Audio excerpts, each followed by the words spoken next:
পূজা অর্চনা ফুল কিংবা ভোগ চড়িয়ে নয়, মনোবাঞ্ছা পূর্ণ হয় দেবতাকে ধূমপান করালে। অভিনব কায়দায় প্রাচীন এই আন্দেয়ান দেবতা একেকোর পূজা করেন পেরুর ইনকা ধর্মাবলম্বীরা।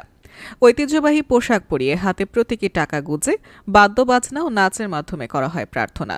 অনুসারীদের বিশ্বাস, ধূমপান করিয়ে মনের যে কোনো ইচ্ছা জানালে তা পূরণ করেন প্রাচুর্য ও সৌভাগ্যের দেবতা। রাজধানী লিমায় প্রতি বছর জাঁকজমক আয়োজনে করা হয় একেকোর বন্দনা। প্রবল বাদ্যবাজনার সাথে দেবতার মুখে দেয়া হয় জ্বলন্ত সিগারেট, হাতে গোজা থাকে প্রতীকী নোট। প্রাচুর্য ও সমৃদ্ধির দেবতার কাছে অভিনব এই উপায়ে জানানো হয় মনের আকাঙ্ক্ষা। এ বিষয়ে এক ভক্ত বলেন, প্রতি বছর আমরা শ্রদ্ধা ভরে এই দিনটি উদযাপন করি। দেবতা একেকোকে ধূমপান করালে তিনি মনের যে কোনো ইচ্ছা পূরণ করেন। গোলগাল আকৃতির মানব সদৃশ প্রতিকৃতিটিকে পরানো হয় পেরুর ঐতিহ্যবাহী কালো টুপি ও পঞ্চ। ধূপ তামাকের ধোঁয়া ও ধুনুচি নাচের মাধ্যমে পূজা অর্চনা করে মনের একান্ত আকাঙ্ক্ষা জানানো হয় দেবতাকে। আরেক ভক্ত বলেন, প্রাচুর্য, সমৃদ্ধি ও উর্বরতার দেবতা একেকো। তিয়াহুয়ানাকো সংস্কৃতি থেকে এই মহান দেবতার উৎপত্তি।